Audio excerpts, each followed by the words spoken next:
Miaka mingi kabla ya muungano, Tanganyika ilikuwa chini ya utawala wa kikoloni. Kwanza ilitawaliwa na Ujerumani, lakini baada ya vita ya kwanza ya dunia ikaja ikatawaliwa na Uingereza. Lakini ndani ya ardhi ya Tanganyika, sauti pekee ambayo ilikuwa ikisikika ni sauti ambayo ilikuwa inadai uhuru. Na sauti hiyo ilikuwa ikiongozwa na kijana msomi, mwalimu na mwanasiasa mwenye maono makubwa, Mwalimu Julius Kambarage Nyerere. Kupitia chama cha TANU, Mwalimu Julius Kambarage Nyerere aliwaunganisha wananchi ili kupigania uhuru kwa njia ya amani na sio vita. Nyerere alijua kwa kufanya hivyo itasaidia kuwashawishi watu wengi sana, na kweli alifanikisha. Watu waliandamana na kudai uhuru kwa njia ambayo haikuleta fujo, yaani in peaceful way. Hatimaye tarehe 9 Disemba mwaka 1961, Tanganyika ilipata uhuru wake kutoka kwa Waingereza chini ya kiongozi shujaa na mwenye ujasiri wa kweli, Mwalimu Julius Kambarage Nyerere. Na ilipofika mwaka 1962, Tanganyika ikawa jamhuri rasmi, wazungu wanasema republic, chini ya uongozi wa Nyerere. Wakati huo Zanzibar ilikuwa na historia tofauti kabisa. Kwa karne nyingi Zanzibar ilikuwa chini ya utawala wa Oman Sultanate, na baadaye ikaja kutawaliwa na Waingereza. Tena miongoni mwa sehemu ambazo zilikuwa ni muhimu Afrika basi ni Zanzibar. Kwa kipindi hiko Zanzibar ilikuwa ni kitovu cha biashara ya karafuu pamoja na biashara ya utumwa.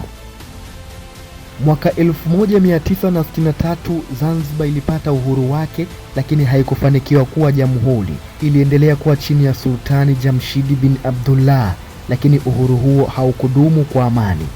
Ilipofika tarehe 12 Januari mwaka 1964, usiku mmoja ambao ulibadilisha historia ya Zanzibar milele, yalitokea mapinduzi makubwa pale visiwani Zanzibar.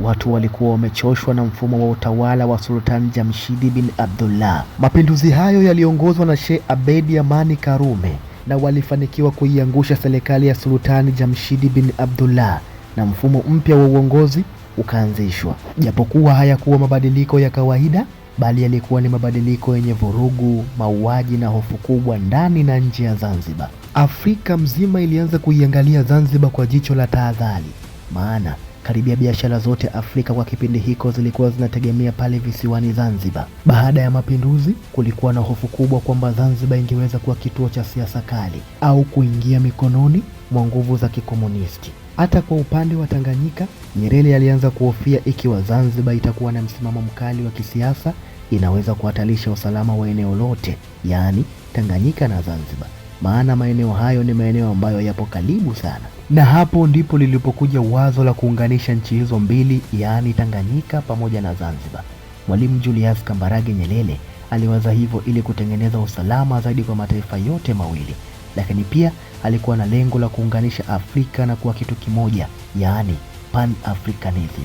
Na hata kwa upande wa Sheikh Amani Abeid Karume pia aliona muungano ndio njia pekee ya kulinda mapinduzi yaliyofanyika pale Zanzibar, pia kuimarisha serikali mpya na kupata ulinzi wa kisiasa na kijeshi.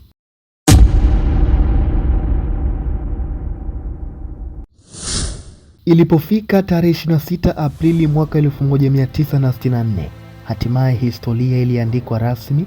Viongozi hawa wawili, Mwalimu Julius Kambarage Nyerere pamoja na Sheikh Amani Abeid Karume, walikubaliana kuunganisha mataifa yao na kuwa taifa moja. Na hati rasmi ya muungano huo ilijulikana kama Article of Union. Hakukuwa na kura yoyote ya maoni kutoka kwa wananchi, ulikuwa ni uamuzi wa viongozi hao wawili.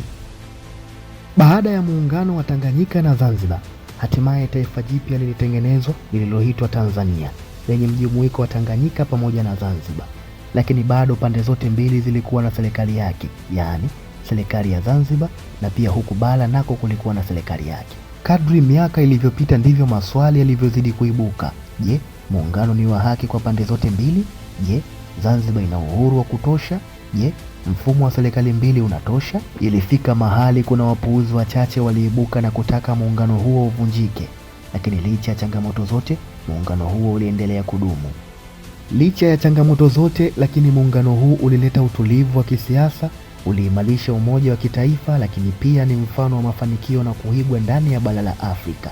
Ni moja ya miungano michache sana iliyodumu kwa miongo mingi bila kuvunjika.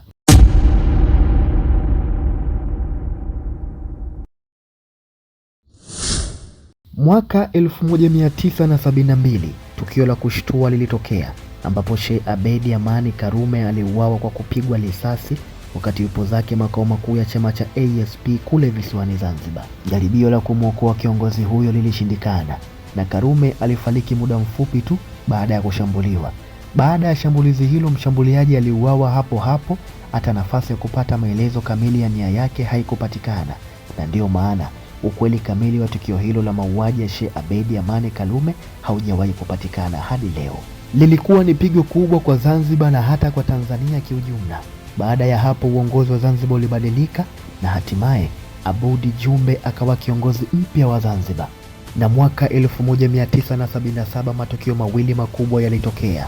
Kwanza, katiba mpya ya kudumu ya Tanzania iliundwa, na jambo la pili, chama cha TANU kutokea Tanganyika kiliungana na chama cha ASP kutokea Zanzibar. Hatimaye kiliundwa chama kimoja, Chama cha Mapinduzi, CCM. Hii ilisaidia nini? Kwanza, iliimarisha umoja wa kisiasa. Pili, ilipunguza mgawanyiko wa awali kwenye siasa. Katikati ya miaka ya 1970 hadi mwaka 1980, Mwalimu Julius Kambarage Nyerere alianzisha sera ya ujamaa, yaani socialism. Lengo kubwa lilikuwa ni kuleta usawa wa kiuchumi pamoja na kujitegemea. Lakini Zanzibar yenyewe ilikuwa na mtazamo tofauti kidogo na huo Mwalimu Julius Kambarage Nyerere, na hapo palianza kuwa na mgogoro kidogo. Zanzibar ilikuwa inataka hiwe na mamlaka zaidi. Pia ilikuwa inataka kuleta hoja ya kuwa na serikali tatu. Baada ya mivutano hiyo kushindikana, mwaka 1984 Aboud Jumbe alijiuzulu kama kiongozi wa serikali ya Zanzibar.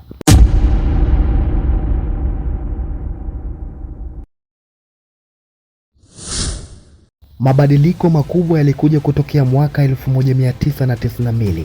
Tanzania iliruhusu mfumo wa vyama vingi vya siasa, na hapo ndipo upinzani ulipoanza kwenye siasa. Baada ya hapo katikati iliibuka mijadala ya kubadilishwa kwa katiba ya nchi, na ni mara baada ya vyama vya upinzani kuanza kuleta hoja zao, zikaletwa hoja za kuanzishwa mfumo wa serikali tatu. Lakini hadi sasa mfumo ni ule ule, bado unaendelea, na hadi leo hii Jamhuri ya Muungano wa Tanzania bado ipo imara, na kila ifikapo tarehe 26 mwezi Aprili, basi Tanzania husherehekea muungano wa Tanganyika na Zanzibar. Muungano huu ni kielelezo tosha cha amani, umoja na uhuru wa mwingiliano baina ya watu wa visiwani Zanzibar pamoja na Tanzania bara. Na miongoni mwa vitu ambavyo tunaendelea kuomba viendelee kudumu vizazi na vizazi, basi ni huu muungano wa Tanganyika na Zanzibar. Mungu bariki Jamhuri ya Muungano wa Tanzania, bariki pia na watu wake.